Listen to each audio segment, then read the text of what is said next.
Hello and welcome to this short video where I'm going to quickly answer another great question that came through from one of my great connections in the lean community.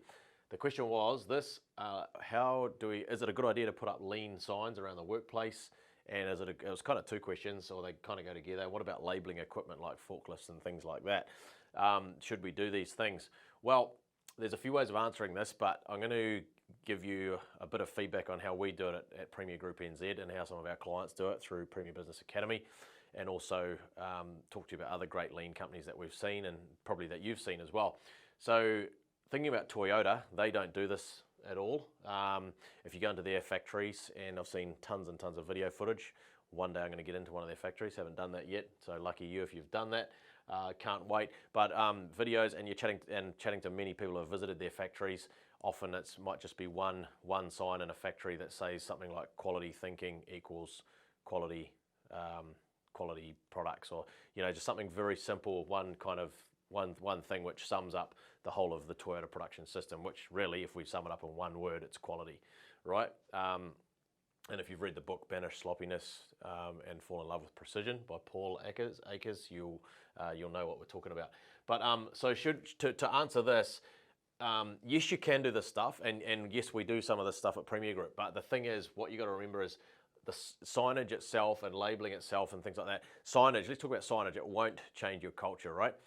It's just a picture on the wall. So same with a mission, a vision, and values. Often I'll walk into a workplace, you look around and there's the vision and mission and values, which I love that, and we do it ourselves because we're all about positive reinforcement and being able to point to something on the wall and say, hey, just a reminder, are we focused on this mission? Are we focused on this? How are we acting in accordance with this core value? But most companies stop there and they don't teach and train, follow through, which are the critical things if you're going to build a great lean culture, or any culture at all, of course, but any great culture. So a picture on the wall is not good enough. You've got to get it into the hearts and minds and souls of your people. And that's what the morning meeting is for. So I've made a couple of notes here about these just some little reminders for me as we go through this video.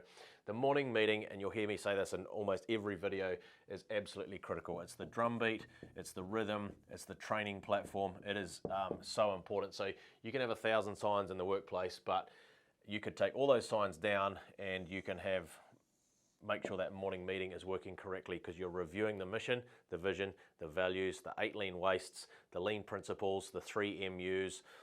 You're teaching and training all the time, and that's what really counts. The other thing that is very, very critical is this: develop leaders who understand the company philosophy, they understand the work, they understand everything that's going on, and they share and teach and train others. So you might be a tiny business, you might be the only leader in the business, but you'll have up and coming leaders underneath you. And then as the business grows, you need to keep developing these leaders who keep teaching and training others. It's all about the DNA of the company. So the things that I'm kind of answering this question in a roundabout way, I guess, but trying to explain as quickly as possible that it's absolutely key to have these things in place. These are far more important. And then, of course, growing people, which we talk about all the time. I'm always telling you guys that lean really is a human transformation system. It's a human development system. It is not a business tool. It's not a business tool. And if you're viewing it as a business tool, a way to increase your profits and cut your costs, then lean is going to absolutely fall over in your workplace.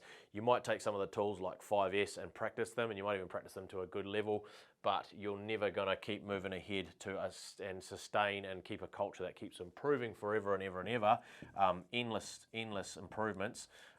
You'll never create a culture like that unless you are really focused on growing people as your number one priority. And then another thing which is really important, kind of answers this question as well, is making sure you've got a company playbook or a manual, or I don't know what you want to call it. We call it the Premier Playbook here. That's forever. It's always growing, and it contains all that important information like the mission, the vision, the values, the principles that we go by. So everyone should have one of those handy to them on their desk in a hard copy, or somewhere handy. They can always reach out to that and be reminded, or do a little bit of study each day. You might even require them to read a page of that a day to make sure they're always fresh with what's going on with your culture and how the business operates. And that's always being improved. So you never stop improving that. Again, and then the weekly all-staff meeting. Well, the goal is really to have the morning meeting and have all your team on that, and then you haven't. That means you've got. But if you're split apart, then make sure at least the morning meeting is being held in every department by department. On top of this, like we've got lots of separated workplaces and regions, so we do the morning meeting. Obviously, that's absolutely key. That is written into it's in our DNA. We could never live without that anymore.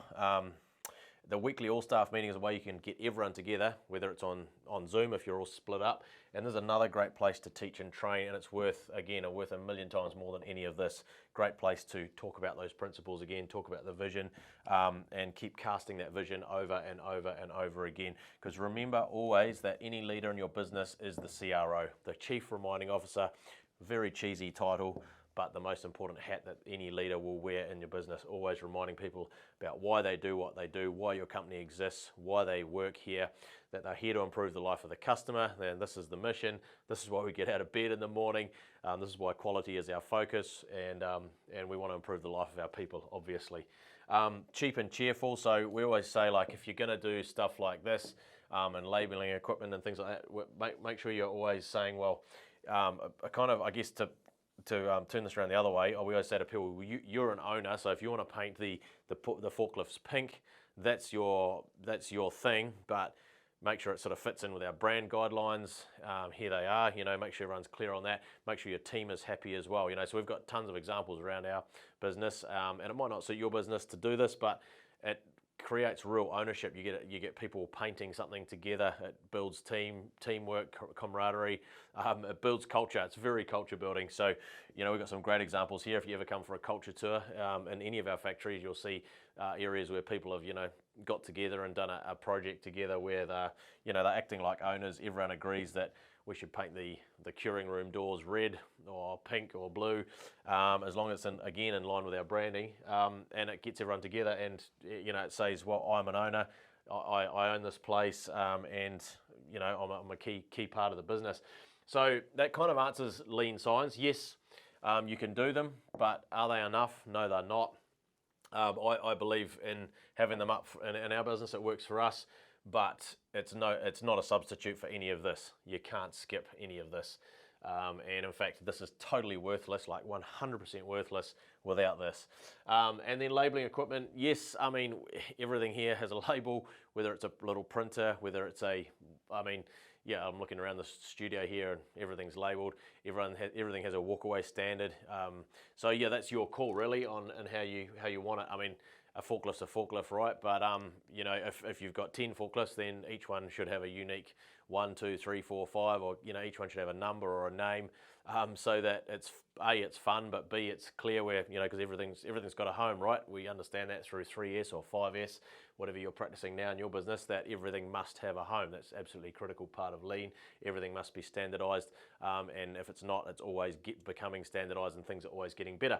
Hopefully that answers that question. Thank you for watching, and please go to premierbusinessacademy.co.nz for lots of free resources. Thanks very much for watching. Have a great day.